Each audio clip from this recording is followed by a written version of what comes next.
तो दोस्तों आज हम पढ़ेंगे पादोलॉजी। अब पादोलॉजी में भी हम क्या पढ़ेंगे, पाद के प्रकार भैया। तो ये मुख्य रूप से 5 प्रकार के होते तो कई प्रकार के हैं, पर इनका कोई कहना नहीं है। जो 5 प्रकार के हैं ना, वो तो मुख्य रूप से होते ही हैं। पहला है अघार पाद। ये पाद इस प्रकार का होता है, मान लीजिए अगर हमारे पाद, जैसे हम पाद रहे, पाद के साथ में हमारी टट्टी निकल जाती है, उसे कहते हैं अघार पाद भाई। और जो होता है मुक्त पाद, ये पाद जैसे बिना बताए हमें पता भी नहीं होता है और निकल जाए, उस पाद को मुक्त पाद कहते हैं। और भाई एक बड़ा पाद जब हमें लगता है कि हाँ भाई पाद आएगा, पर किस प्रकार का आएगा, बड़ा आएगा या छोटा आएगा वो पता नहीं रहता है, और अचानक से अगर जो बड़ा निकल जाता है उसे कहते हैं बड़ा पाद भाई। फिर है छोटा पाद। तो छोटा पाद भी वही, ये जो इसकी परिभाषा भी है ना बड़े पाद की जैसे, ये इसका भी कोई पता नहीं रहता, लेकिन अगर छोटा निकल जाता है तो उसे कहते हैं छोटा पाद। फिर भाई बिचौट पाद, जिसे फूस पाद भी कहा जाता है, जिसका एक और नाम क्या है, फूस पाद। तो भाई फूस पाद जो है वो बहुत आईएमपी है, very very very most IMP है भाई। जो फूस पाद, जो मतलब ना ज़्यादा बड़ा और ना ही ज़्यादा छोटा, मतलब बीचोट, जो मध्यमवर्ती, जो मध्य में पादा जाए और जो पाद निकले उसे फूस पाद कहते हैं, यानी बिचौट पाद कहते हैं। इतना समझ में आया बच्चों। अब हम आगे बात करेंगे पाद।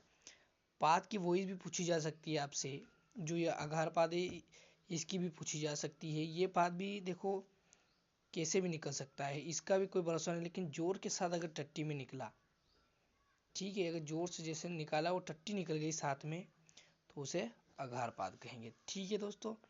अब बात आती है कि एग्जाम में वॉइस पूछी जाती है, वॉइस के माध्यम से कि बताओ इस वॉइस के माध्यम से कि यह कौन सा पाद है, इसमें कितने अणु मिलकर इस पाद को बनाया गया है, इस वॉइस को बनाया गया है भाई।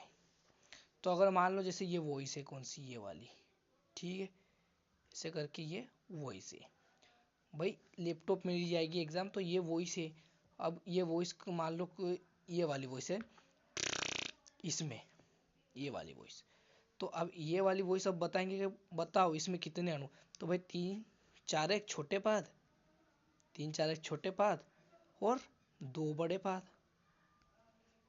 2 बड़े पाद भाई, 3 4 एक छोटे पाद और 2 बड़े पाद के मिश्रण से बना यह वॉइस आघार पाद कहलाएगा। क्या कहलाएगा बच्चों, आघार पाद। और एक फूस, फूस, फूस, ये वाली वॉइस भी आ सकती है आपको एग्जाम में, फूस। अब भाई पूछेंगे कि ये बताओ ये इसमें कितने मिश्रण मिलकर इस वॉइस को बनाया भाई, तो फूस, इसमें फू, एकदम से फू आ रहा है क्या भाई, तो इसमें एक बड़ा पाद का मिश्रण मिला है एक, और 2 3 एक के मुक्त पाद के मिश्रण मिले। तो भाई एक बड़े पाद का मिश्रण तथा 2 से 3 मुक्त पाद के मिश्रण से बना है ये। ठीक है दोस्तों। अब एग्जाम में आपसे पूछ भी लिया जा सकता है कि आघार जो पाद है,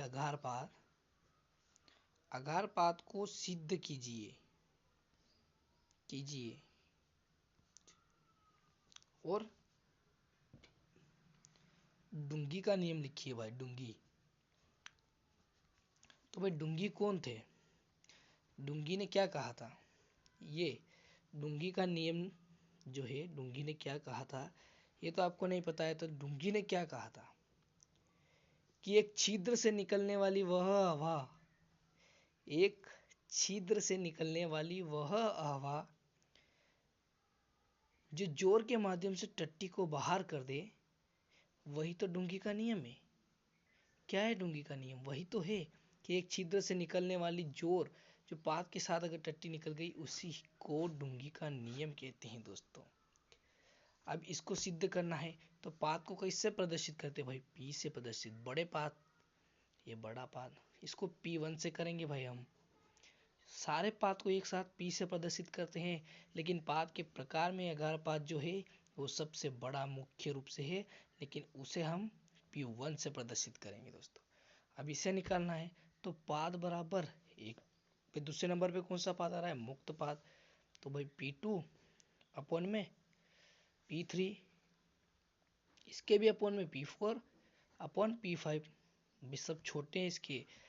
तो भाई 1 2 3 4, तो P1 बराबर P की घात 4। तो भाई इस P4 से ये P1 कट रहा है, तो P बराबर इधर से एक क्यों कट गया है भाई, P बराबर P क्यूब। ये लीजिए, ढूंगी के नियम के अनुसार हमने भाई अगारपात के लिए सिद्ध कर दिया कि भाई जो पाद है उसमें से एक छोटा पाद और एक बिचोट पाद, ये मतलब नहीं माने जाएंगे इस अगारपाद में। अगर सिद्ध करेंगे तो सिर्फ अगारपाद से, अगारपाद में भी अगारपाद को जुड़ाएगा 1 2 3। तो भाई P बराबर P3, 3 पाद मान्य रहेंगे। ये आ गया अगारपाद के लिए सिद्ध हो गया डुंगी के नियम के अनुसार। वेरी मोस्ट आईएमपी बेटा, वेरी वेरी मोस्ट पूछा जा सकता है आगे। अब हमारी बात अगर हम आपको बताएं, जैसे मान लीजिएगा कोई पूछ लिया आपको कि जो ये वॉइस है पाद की, तो इसमें कितने बड़े पाद मिले हैं और कितने छोटे पाद, इसमें से पादों की मात्रा को सिद्ध करके लिखे। तो भाई ये देखिए, आपको पहले मैंने बताया था, इधर परिभाषा दी है मैंने कि 3 4 एक छोटे पाद, 3 4 एक छोटे पाद, एक जो 2 बड़े पाद भाई। तो 3 और 4, 3 और 4 कितने हो गए भाई, 7, 7 प्लस 2 9 हो गए भाई। 9 बराबर ये, अब ये वाला यहाँ पे सूत्र डलेगा, तो भाई P बराबर P3, अब ये इसके अपोन में चले जाएगा 9। तो भाई 3 एकम 3, 3 त्या 9, तो भाई P बराबर 1/3। भाई ये लीजिए, इसका व्यंजक सूत्र सिद्ध कर दिया हमने भाई। ये लीजिएगा, कोई समस्या हो तो आप मुझे बराबर बता सकते हैं दोस्तों।